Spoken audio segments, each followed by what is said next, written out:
Hi team. Ask me if this microphone works yet. The answer is no, but it's fine.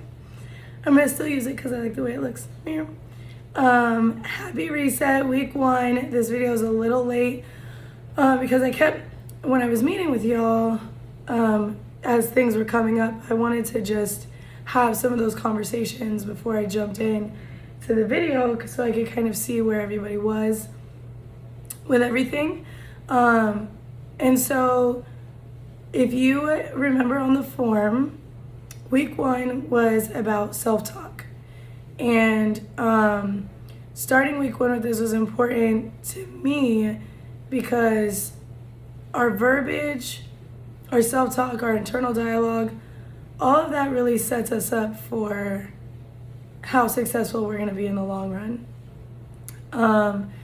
And without just getting into like the crazy psychology of it, I think we all kind of know that when we speak positively about something, positive things happen. When we speak negatively about something, negative things tend to follow. And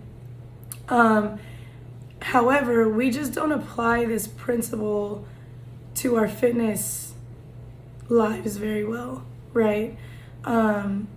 Just negative comments about self, negative comments about your eating habits, negative comments in general. When it comes to us and our performance, we tend to be a lot more negative, but then we don't actually think about the impact that that has on the outcome of what we're doing.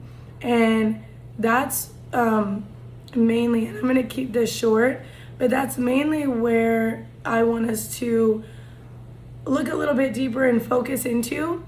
Kind of along the lines of that, kind of tracking with that, wanted to just kind of like bring up the term self-efficacy, or efficacy in general. But self-efficacy is your belief in your ability to do a thing, essentially. So if I say I'm gonna run a marathon, but I don't have any self-efficacy when it comes to that particular event, if I don't actually believe that I'm capable of doing that, I will maybe train, but I won't train as hard, or I will go through the motions, all under the assumption that I'm not going to be able to do it anyways.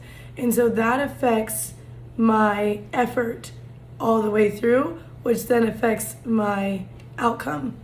So when I get to this marathon and I don't complete it, or I don't do well, say, yeah, man, I'm not great at marathons. I can't do marathons. I hate running, whatever it is. And all of the negative self-talk that was the hindrance in my training has now become the cause of my failure. And a lot of times we don't connect those pieces very well. But relating that back to fitness, I've tried everything. I just can't lose this 5 pounds. Or I'm just so tired on Mondays, I'll never make a Monday. Or anything that is inherently negative or even excusatory is a hindrance to your end goal. And so moving in through the entire 6 weeks, but starting out inside of this first week with a really solid foundation of, I'm not going to allow my negative self-talk to be the reason that I come out of this with a negative outcome. Because the tools are going to be in front of you, right? You're going to be given what you need. You can ask questions. You can, all of it, you can have whatever you need to be successful. The only thing that cannot be given to you is your own mentality, your own mindset, your own words. Because even though a lot of the negative self-talk that's heard in gyms is said out loud, even more of it is said silently in your head.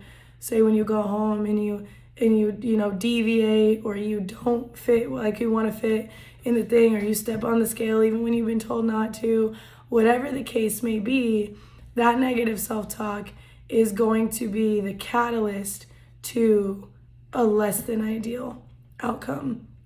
So,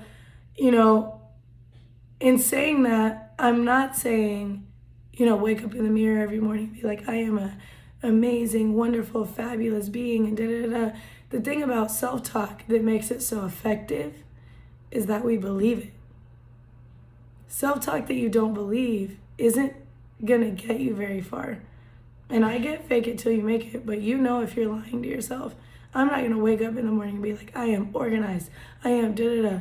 I may say I will be organized today. I'm making the choice to be organized today. I wasn't organized yesterday.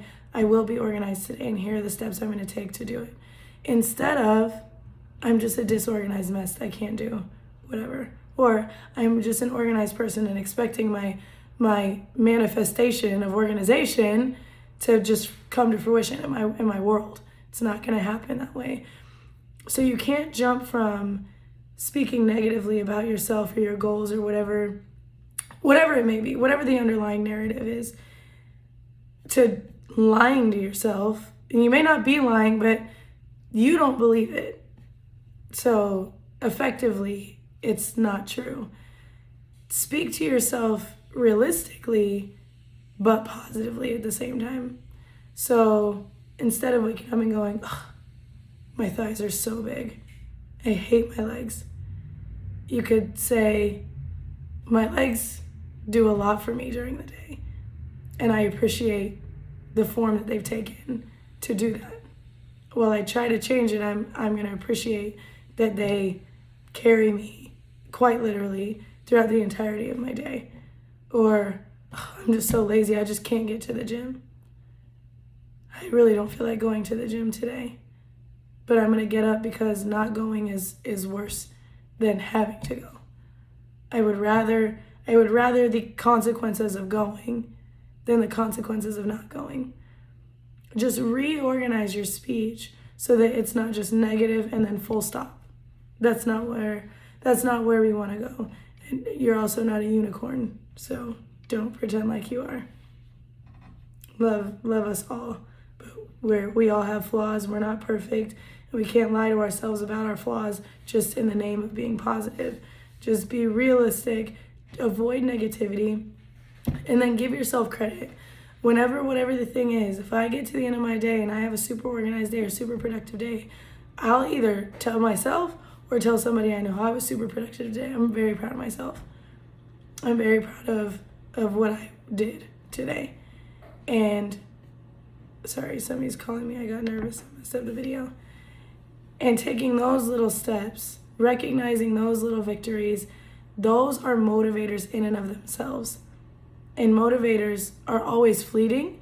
So the more of them you can have in your little storage closet, the better, because it'll carry you not just to the end of this challenge, but you'll learn how to motivate yourself, not challenge, reset, but you'll learn how to motivate yourself day in and day out to do things that you may not necessarily want to do or that you may not feel like you're super great at. All of a sudden, you're trying or you're doing the work to get to the end goal. So self-talk this week. Watch this next 6 weeks. Watch your negativity about yourself. I'm not saying lie to you about yourself. I'm not saying, but you don't need to, certain things you don't need to point out, don't point them out. It's not necessary. You're the only one paying attention to that. So don't be unnecessarily negative. Don't be unnecessarily positive. I got it. Wake up in the morning. You may not be excited to start your day, but you should be grateful to be alive. So let's start there. Not, I hate waking up in the morning. I'm grateful that my family still has me and they're not planning my funeral. It's extreme, but there's always something better than the worst. So I hope that we are all super excited to jump in. It's been great meeting with you guys. I'm going to send you some information, recipes, a couple of things that you guys have asked for. I love that you guys are asking me questions, asking for things. Remember, I'm an open book. You are always welcome to discuss anything that you feel necessary with me. And that's it. Let's get into it this next week. Prep your food.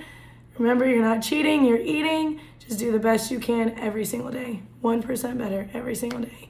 And we got this. I'll see you guys later.